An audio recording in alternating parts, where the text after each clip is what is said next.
नमस्कार। राज्य शिक्षा शोध एवं प्रशिक्षण परिषद बिहार पटना में आप सभी का स्वागत है। बच्चों, आज हम सभी वर्ग 10 का एक पाठ जो धातु और अधातु है या मेटल्स और नॉन मेटल्स है, उसके बारे में जानकारी प्राप्त करेंगे और हम लोग ये देखने की कोशिश करेंगे, समझने की कोशिश करेंगे कि धातु किसे कहते हैं, धातु के क्या क्या गुण हैं, अधातु किसे कहते हैं और अधातु के क्या क्या गुण हैं।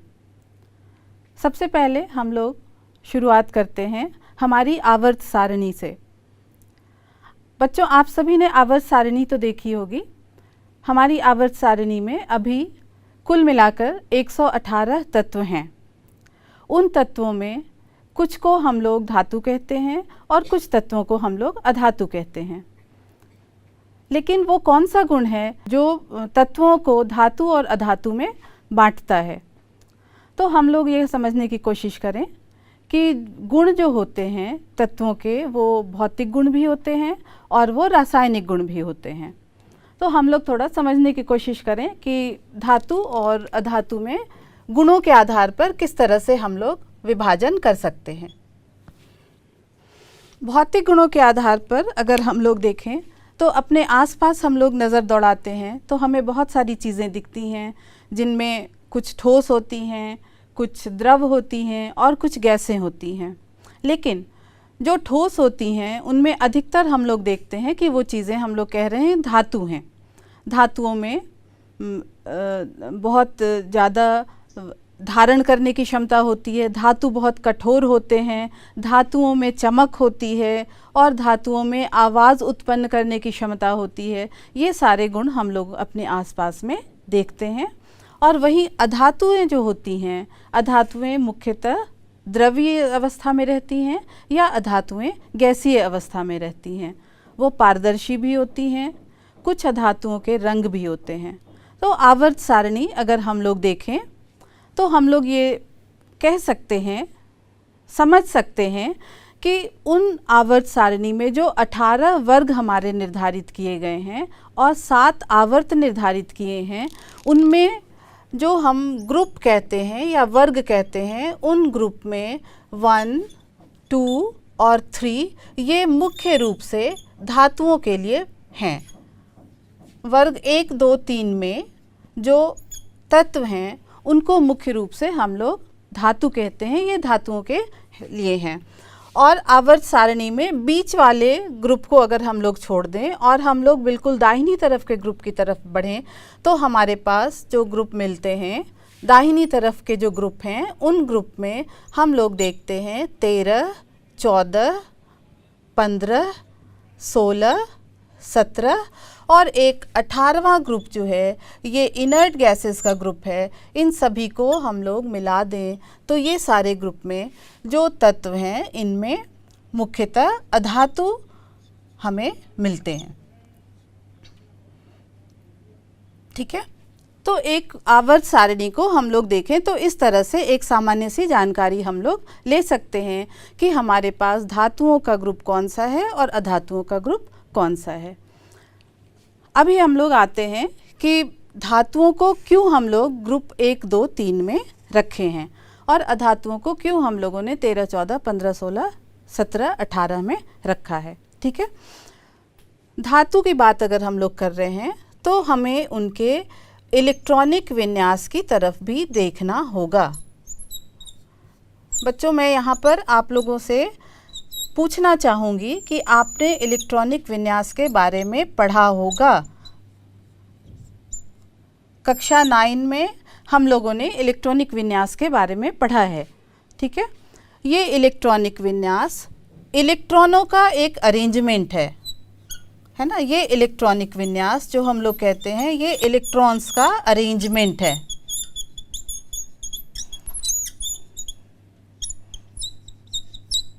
और इलेक्ट्रॉन्स का अरेंजमेंट कहाँ है?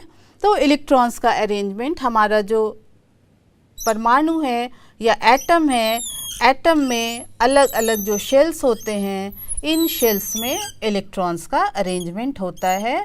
इनको हम लोग शेल्स बोल रहे हैं और इन्हीं शेल्स में इलेक्ट्रॉन का अरेंजमेंट होता है। ठीक है। तो इसी इलेक्ट्रॉनिक अरेंजमेंट के आधार पर हम लोग धातु और अधातुओं का निर्धारण करते हैं। क्योंकि हमें धातुओं के रासायनिक गुण भी पढ़ने हैं, तो हमें इलेक्ट्रॉनिक अरेंजमेंट को समझने की आवश्यकता है। ठीक है। तो यहाँ पर हम लोग देखते हैं कि ग्रुप 1, ग्रुप 2, ग्रुप 3 से हम लोग क्या समझ रहे हैं और किस तरह के इलेक्ट्रॉनिक अरेंजमेंट उसमें हैं। आप आवर्त सारणी में देखेंगे तो ग्रुप 1 में हमें जो तत्व मिल रहे हैं वो हमारे लिथियम, लिथियम के नीचे देखेंगे सोडियम, सोडियम के नीचे देखेंगे पोटेशियम, पोटेशियम के नीचे देखेंगे रुबिडियम, रुबिडियम के नीचे देखेंगे सीजियम और सीजियम के नीचे देखेंगे फ्रेंजियम। फ्रेंजियम को मैं यहाँ थोड़ा छोड़ रही हूँ क्योंकि इसमें थोड़ा रेडियो एक्टिव गुण आ जाता है और ये बहुत क्रियाशील और इनकी जो प्रॉपर्टीज़ है वो थोड़े इन तत्वों से अलग है। Lithium, sodium, potassium, rubidium, caesium से अलग है। ठीक है। तो ग्रुप 1 में हमें इतने तत्व मिल रहे हैं। ठीक है।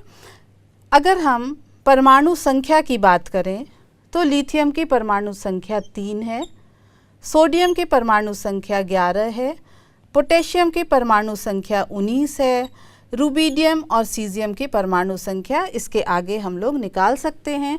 अभी मैं इनकी बात करूंगी, लिथियम, सोडियम, पोटेशियम की, क्योंकि ये सामान्य एलिमेंट्स हैं जिन्हें हमें पढ़ना है। ठीक है। तो ये परमाणु संख्या 3 है।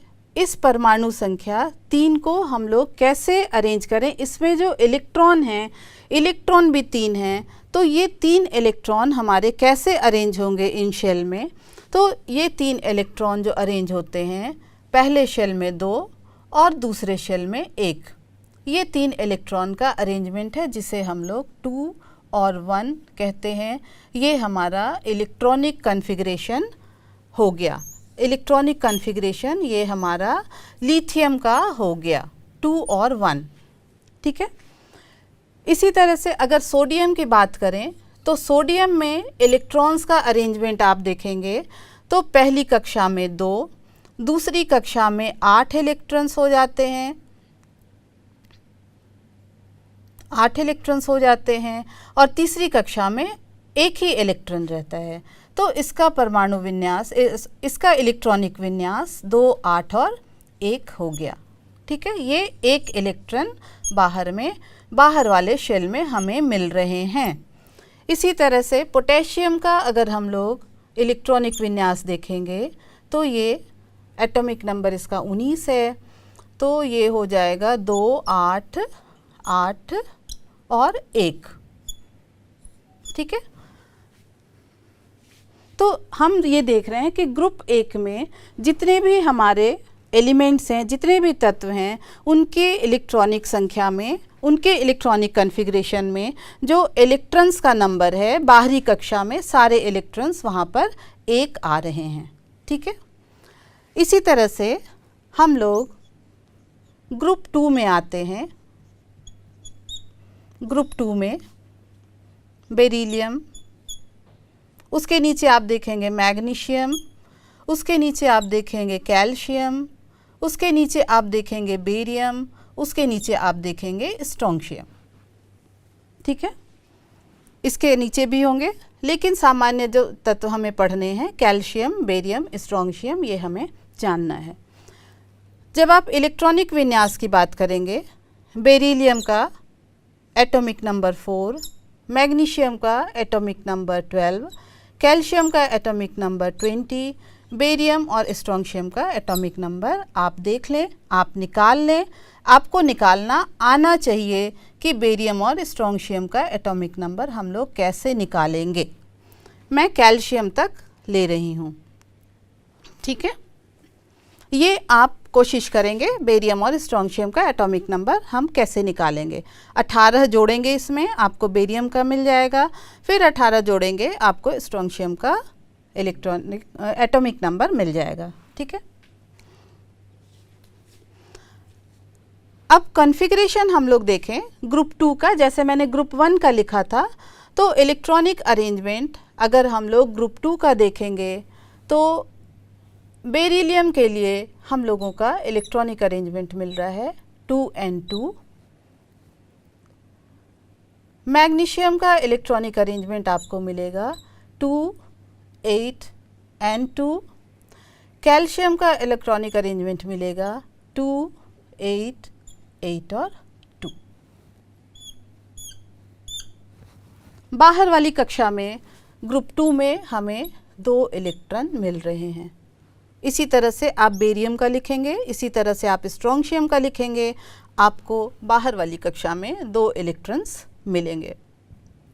ठीक है, अब आप आसानी से कह सकते हैं अगर हम लोग ग्रुप 3 में आ रहे हैं तो ग्रुप 3 में हमारे पास बाहर वाली कक्षा में 3 इलेक्ट्रॉन्स मिलेंगे। ठीक है, तो ये हम समझ लें कि जिस कक्षा में वैसे तत्व जिनकी बाहर वाली कक्षा में 1, 2 और 3 इलेक्ट्रॉन हैं वे सारे हमारे धातु की श्रेणी में आते हैं, या उन सारे तत्वों को हम लोग धातुओं की श्रेणी में रखते हैं। उसी तरह से ग्रुप 13, 14, 15, 16, 17, 18, ठीक है, 13 में भी कुछ आपको एलिमेंट्स मिलेंगे जो हमारे नॉन मेटल्स हैं, 14 में, 15 में, 16 में, 17 में, 18 में। इनके इलेक्ट्रॉनिक विन्यास को आप लिखेंगे तो इनकी बाहर वाली कक्षा में हमें यहाँ से शुरू करते हैं 14 से, तो 14 वाली कक्षा में हमें 4, 15 वाले में हमें 5, 16 वाले ग्रुप में हमें 6 इलेक्ट्रॉन्स, 17 वाले ग्रुप में हमें 7 इलेक्ट्रॉन्स और 18 वाले ग्रुप में हमें 8 इलेक्ट्रॉन्स मिलेंगे। 4, 5, 6, 7 और 8। ठीक है, तो इनको हम लोग अधातुओं की श्रेणी में रखते हैं। तो ये इलेक्ट्रॉनिक संरचना के आधार पर, इलेक्ट्रॉनिक विन्यास के आधार पर हम लोगों ने धातु और अधातु को समझने की कोशिश की है। अब हम लोग इसके रासायनिक गुणों पर आएंगे। भौतिक गुणों में तो विभिन्नता हमें दिखती है, प्रतिदिन हम लोग देखते हैं हमारे पास धातु कैसे हैं, हमारे पास अधातु कैसे हैं। तो हम लोग इसके रासायनिक गुणों के बारे में थोड़ा समझें और रासायनिक गुणों को बताने के बाद गतिविधि के माध्यम से भी हम उसे समझने की कोशिश करेंगे। ठीक है, अब हम लोग धातुओं के रासायनिक गुणों के बारे में समझते हैं। सबसे पहला अगर हम लोग देखें धातु के रासायनिक गुण के बारे में, तो ये हमारे धातु जो सारे हैं इन्हें हम लोग इलेक्ट्रोपॉजिटिव कहते हैं। इन्हें हम लोग इलेक्ट्रोपॉजिटिव कहते हैं। इलेक्ट्रोपॉजिटिव कहने का मतलब है कि ये धातु हमेशा इलेक्ट्रॉन को लूज़ करते हैं, इलेक्ट्रॉन का त्याग करते हैं और इलेक्ट्रॉन का त्याग करके ये धनात्मक आयन बनाते हैं। ठीक है, इलेक्ट्रॉन्स का त्याग करके ये धनात्मक आयन बनाते हैं। 1 इलेक्ट्रॉन या 2 इलेक्ट्रॉन या 3 इलेक्ट्रॉन, 1 का भी वो त्याग करते हैं, 2 इलेक्ट्रॉन का भी त्याग करते हैं, 3 इलेक्ट्रॉन का भी त्याग करते हैं और वो धनात्मक आयन बनाते हैं। और इस पॉजिटिव आयन बनने के कारण धातुओं के रासायनिक गुण अधातु से अलग हो जाते हैं। एक उदाहरण से हम लोग इसे समझते हैं। सोडियम है, सोडियम मेटल है। सोडियम मेटल का इलेक्ट्रॉनिक विन्यास अभी हम लोगों ने देखा था 2, 8, 1 होता है।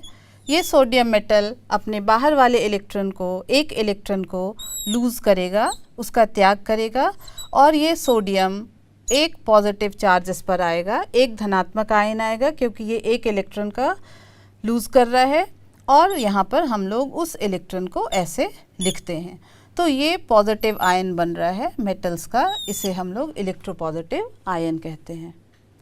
इसी तरह से अगर कोई तत्व है वो 2 इलेक्ट्रॉन का त्याग कर रहा है तो उसके ऊपर डबल पॉजिटिव चार्ज हो जाएगा और उसे हम लोग फिर कहेंगे कि उसने धनात्मक आयन बनाया और वो इलेक्ट्रोपॉजिटिव नेचर शो कर रहा है।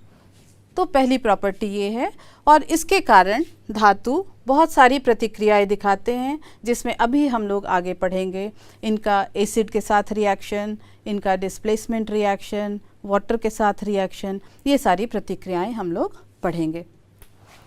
लेकिन यहाँ पर मैं एक बात आपको बता दूं कि अभी हम लोगों ने थोड़ी देर पहले 1, 2 और 3 और इधर मैंने डाला था आपके पास 13, 14, 15, 16, 17 और 18। तो आप जब आवर्त सारणी में देखेंगे तो यहाँ से 3 से लेकर के 12 तक ये बीच वाले इस तरह का आवर्त सारणी इस तरह की हमें दिखती है। अब आवर्त सारणी आप देखेंगे तो इस तरह का कुछ स्ट्रक्चर दिखता है। तो ये 3 से लेकर के 12 के जो तत्व हैं बीच में आवर्त सारणी में आप देखेंगे, ये हमारे 10 वर्ग हैं। 10 ग्रुप्स बीच में हमें मिलते हैं, ये 10 वर्ग हमें दिखते हैं। तो ये भी हम लोग धातुओं की श्रेणी में रख रहे हैं, लेकिन इन्हें संक्रमण धातु हम लोग कहते हैं, जिनमें वेरिएबल वैलेंसी होती है, जिनकी 1 या 2 संयोजकता होती है। तो इसके बारे में आप ऊंची कक्षाओं में पढ़ेंगे। और 13, 14, 15, 16, 17, 18 और ये 1 और 2 ये सामान्य श्रेणी के धातु हमारे कहलाते हैं, सामान्य श्रेणी के तत्व कहलाते हैं, जिनकी संयोजकता एक ही होती है। या तो संयोजकता 1 होगी, या तो संयोजकता 2 होगी, या तो 3 होगी, 4 होगी, 4 होगी, फिर 3 होगी, फिर 2 होगी, फिर 1 होगी, इस तरह से। ठीक है, तो ये बीच के जो 10 हैं, 10 वर्ग हैं, ये हमारे संक्रमण धातु हैं। इनके गुण कुछ अलग होते हैं। अभी हम लोग सामान्य धातु के गुणों की बात कर रहे हैं। तो पहली प्रॉपर्टी इसकी हम लोग कह रहे हैं, ये इलेक्ट्रोपॉजिटिव होते हैं। दूसरी प्रॉपर्टी अगर मेटल्स की देखेंगे तो इनका जल के साथ प्रतिक्रिया,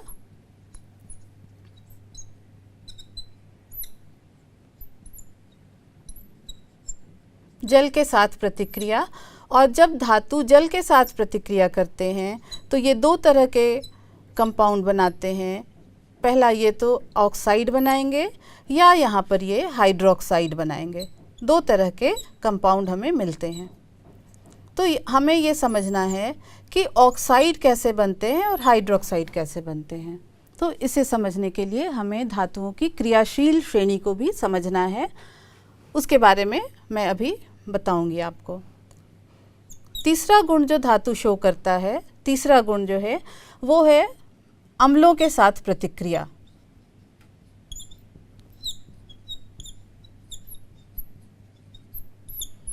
धातुओं की प्रतिक्रिया अम्लों के साथ होती है और अम्लों के साथ प्रतिक्रिया करके ये लवण बनाते हैं और गैस का फॉर्मेशन होता है। ठीक है, लवण बनाते हैं और गैस का फॉर्मेशन होता है। लेकिन यहाँ पर अम्लों के साथ जो प्रतिक्रिया है, इसमें अलग अलग धातुओं की क्रियाशीलता अलग अलग होती है। तो ये क्रियाशीलता धातुओं की एक क्रियाशील श्रेणी बनी हुई है, उसके आधार पर हम लोग समझ सकते हैं। चौथा और बहुत महत्वपूर्ण गुण जो है धातुओं का, ये है विस्थापन प्रतिक्रिया।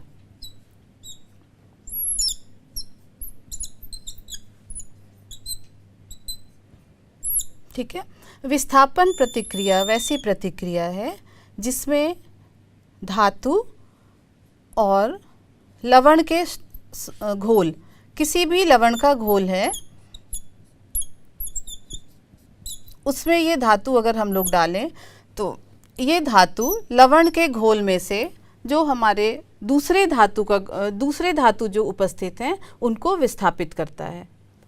दूसरे तरीके से हम लोग समझें कि एक क्रियाशील धातु जो है वो दूसरे उससे कम क्रियाशील धातु को लवण के घोल से विस्थापित करता है। तो धातु की क्रियाशीलता भी समझनी बहुत ज़रूरी है विस्थापन प्रतिक्रिया को समझने के लिए।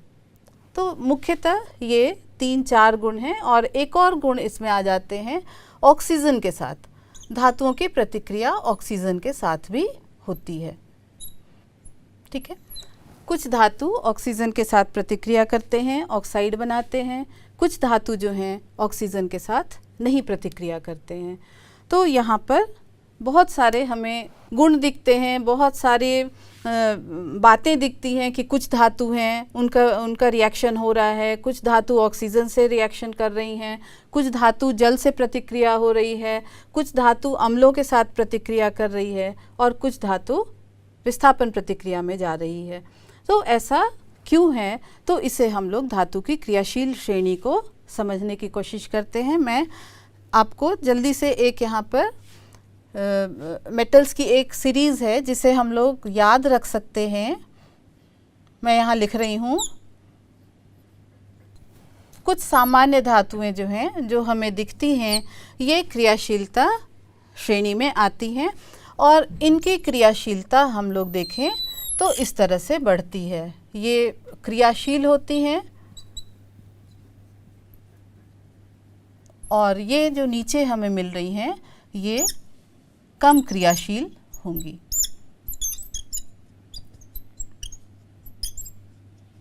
इस तरह से धातुओं की एक श्रेणी बनी हुई है, क्रियाशीलता श्रेणी बनी हुई है, जिसमें वैसे धातु जो बहुत ज़्यादा प्रतिक्रिया करते हैं उन्हें क्रियाशील श्रेणी में रखते हैं और नीचे जैसे जैसे हम लोग आएंगे तो ये धातुओं की क्रियाशीलता कम होती जाती है। तो इसी क्रियाशीलता की श्रेणी से धातुओं के गुण हमें दिखते हैं।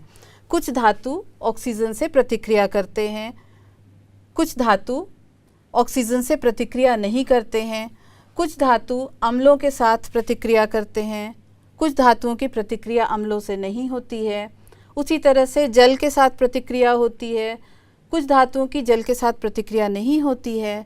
तो ये सारे जो गुण हैं ये उनकी क्रियाशीलता श्रेणी के कारण ही प्रदर्शित होते हैं और इसमें इस क्रियाशीलता श्रेणी को समझाने के लिए हम लोग विस्थापन प्रतिक्रिया की गतिविधि से समझेंगे।